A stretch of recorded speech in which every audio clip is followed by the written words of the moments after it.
All right, guys, it is 8 in the morning, and for me, this is a pretty random time. Sometimes I go to sleep around 6 or 7 a.m. Sometimes I go to sleep in the middle of the night, wake up at 11 or 12. But for some reason, I'm never up at 8 a.m. And the reason that I'm up this early today is because I'm going to get my first of 3 root canals done. This is going to be on this side of my mouth. This is the side that it's not really hurting me, but it has the poison sepsis going into my airways. Like, I have like gnarly dental shit going on right now. The last few days, I've just been like icing this side. This is the side that hurts. When I called the ambulance the other day, the total bitch move at like, it was like 1 in the morning or something, and I was like, "Help me!" And Karina's like, "Oh my god." She's like, "Take it on the chin, man, bitch." I was like, ah, and I like had to crawl to the middle of the street. That was for this side, and they shot me up with like some anti-inflammatory or something. It's just been a nightmare. I've had cavities before, of course, because I'm a junkie, but I've never had ones that have affected me, like where I can't sleep, or I have pulsating pain, or I'm seeing white, whatever. So I'm going to get this one taken care of. Unfortunately, it's not the one that is is hurting me. That's the one when I was having those fatigue issues. It was because I had sepsis going up these air passageways or whatever, however they explained it to me. Um, and that's what was making me have fatigue. But then they got me on a bunch of antibiotics, and that kind of, my fatigue started to subside. And I think that fatigue was causing depression. I'm pretty sure that there was a relationship between the two. But anyway, I'm going to get this side done, and then I have to get these 2 done. But I have to go see like a specialist up in Santa Barbara sometime before this week's over. And I talked to Danny this morning via text. I'm planning out that trip. Um, Still want to get sponsor calls done. I learned on my computer how to like message each tier. So if I do it from a computer, I can like send one message that goes to one specific tier. That's cool because then I can schedule stuff with the sponsor tier. We can figure out gift stuff with the $20 tier and up. Um, I just didn't realize that the computer had that many different functions that I could use to make my life easier. So those are some of the things that I want to do. Last few days, I was working on that thing with Nick, and then yesterday I spent probably about 7 hours working on the doc. Like I've been saying for a while, instead of doing these like smaller little segments, I want to actually present like a 30 or 40 minute cut for you guys. And that'll be this video. This is the first of the exclusive ones. We're in that time of the month now where I really want to focus on expanding storylines that are outside of just like the base storylines. I don't know which tier I'm going to do the long cuts for, but you know, this is the $10 tier and up. You guys will definitely start seeing more of the documentary, and obviously each tier that goes up will see like longer cuts and closer to what the thing will actually look like. But we have pretty much 2 weeks to get it done. Of course, I wanted to have it done October 2nd, and that shit never gets done when I want it to get done. Just because am, I'm pretty optimistic when it comes to stuff. And I talked to Tony. Looks like Anti-Heroes is going to come out now. He said that should take a couple weeks as well. So I got like different things going on. But I'm really excited to show you guys like the first like act of the documentary. There's 3 acts. I want to show you like one cohesive act that pretty much is going to look like what the film's going to look like. And I talked to a distributor yesterday. I've known for a while where I think the documentary is going, but I'm almost like 99% sure now. And it's without saying who is like the biggest streaming network out right now. So obviously that'll be life changing. Right around that time, go on Joe Rogan. A lot of like big things are going to happen like back to back. I mean, that's just what I'm hoping is going to happen. That's what they're telling me. I'm going to be on that show. And I haven't signed the distribution deal with this particular network yet, but pretty positive that that's what's going to happen with it. So all good things. I'm looking forward to going to the dentist today because he said that he can like drain these teeth, the ones that are like really fucking me up. that are making me like have to ice myself. And I've been like laying in bed just trying not to move type shit because it hurts that badly. I don't know if anyone's ever had dental pain, but it's hardcore. Like if I had a cavity when I caught my cases, I would have told on anyone. I don't give a fuck. I'd be like, yeah, my dad cheats on his tax code. So what? What? I don't know. It's early. I have not practiced. I haven't warmed up. Give me a little. Give me a little. Cut me a little slack. So this one is going to be another Wasco story. So this is like what really had happened in Wasco.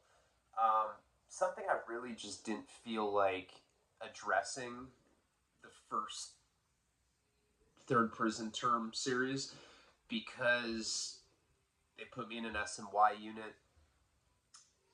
And I don't really honestly, I don't really care. I really don't. Like, I'm at the point where, like, my life is really cool. I'm a really good dad. I have an amazing relationship with my girl. I have a good career. I have a lot of friends. I have a good relationship with my family. I have, like, all of these things that I'm proud of that I had to, like, get away from that convict mentality to be able to have. I came to a fork in the road. I either had to decide to value the things that are truly important in life, or try to stand on some like faux prison principles and stay in prison. Sounds like, from like anyone that hasn't been to prison, that sounds like a very easy, logical decision, but it affected my ego quite a bit because I never asked to go SMY.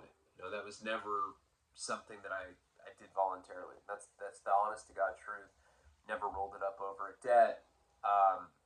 I never snitched on anyone. I'm not a sex offender except for a sexy hot tan offender, but I don't know. I feel like that's kind of celebrated these days.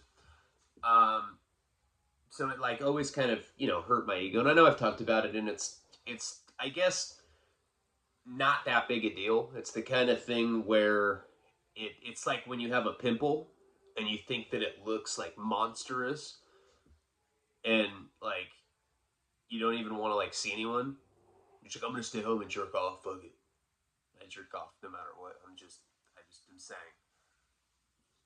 rain or shine, even if I visit, I masturbate. So what? I think I'm such a fucking creep. So anyway, let's get into the story. This one's not going to be. It's like I gotta wrap it up rather quickly so that I can get to my appointment. I don't know what time it was when I started. It was like around, I think it was like 8:30. It's like an hour drive, so I have to be wrapped up with this in about 20 minutes. But I want you guys to at least have something this morning since I wasn't able to do something last night.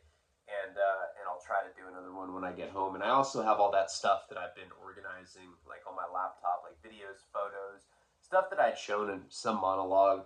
I just have a bunch of shit, that I can put up, and I think that a lot of that stuff will be of interest to people.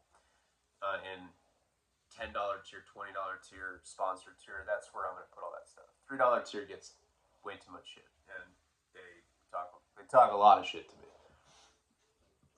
It's always the guys in the $3 tiers that are talking shit. It's like, I don't know. I think they have like unrealistic expectations of me.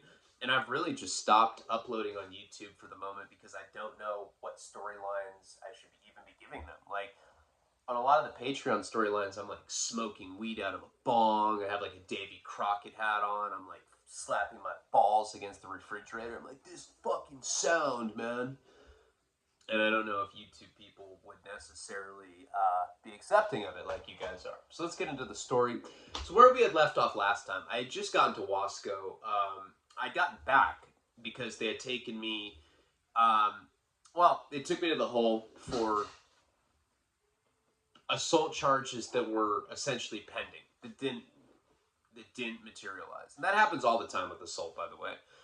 Whether you're in the real world, whether you're in prison, a lot of times with assault charges, somebody will be like on some real like dick cut off manila envelope Here, man, just take it. Take my dick. I don't even need this shit. And the cops are like, so you want to press charges? Yes, I do. Absolutely. You know, and then they realize that they're a bitch, and they're like, oh my god, I can't go to court and like point at this guy, you know.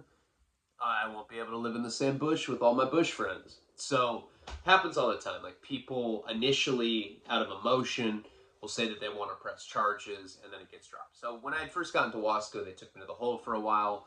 I ended up not getting charged with that case. Thank God, because that really would have like ended my relationship with Karina. You know, she would have been like, I knew it. White people always stay in jail. I'm like, what? That doesn't even make sense. Whoa! Karina doesn't talk like that. All right, so anyway. After I get out of the hole, they bring me to classification. They ask me what my charges are. I say pimping and pandering. They bring me to the Chome Dome. Now, the reason that they consider me S&Y on the state level is because I got smashed out in Santa Barbara County Jail. This is the thing.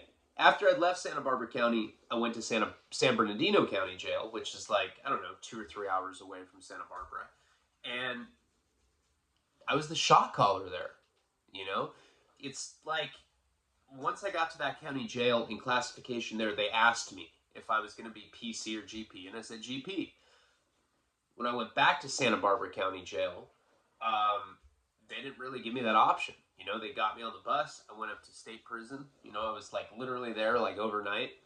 And when I got to Wasco, I simply didn't have that discretionary power anymore. I couldn't make that decision myself.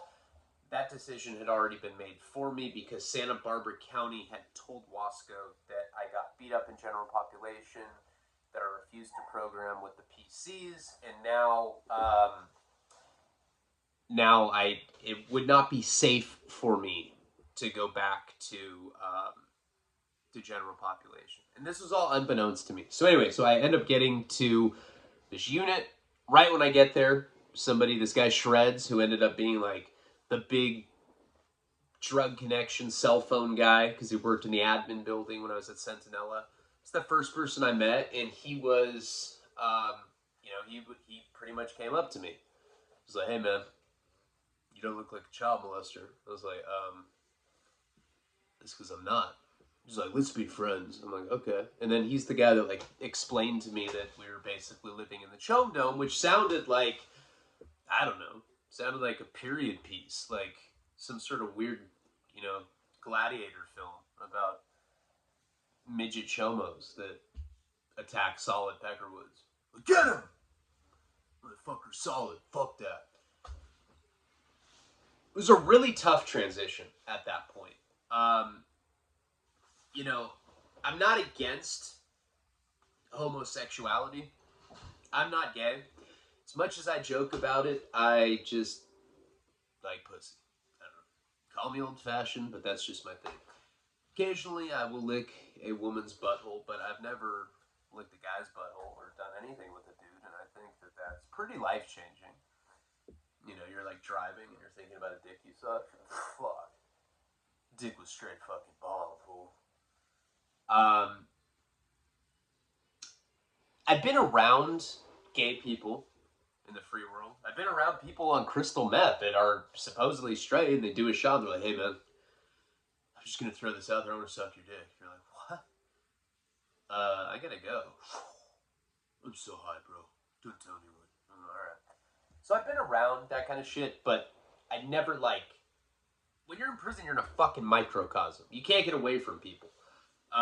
So anything that's going on is kind of in your face. Now, even in federal prison, where they don't have a PC or GP, there was punks walking around the yard.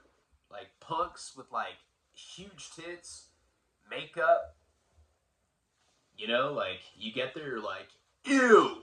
It's fucking disgusting.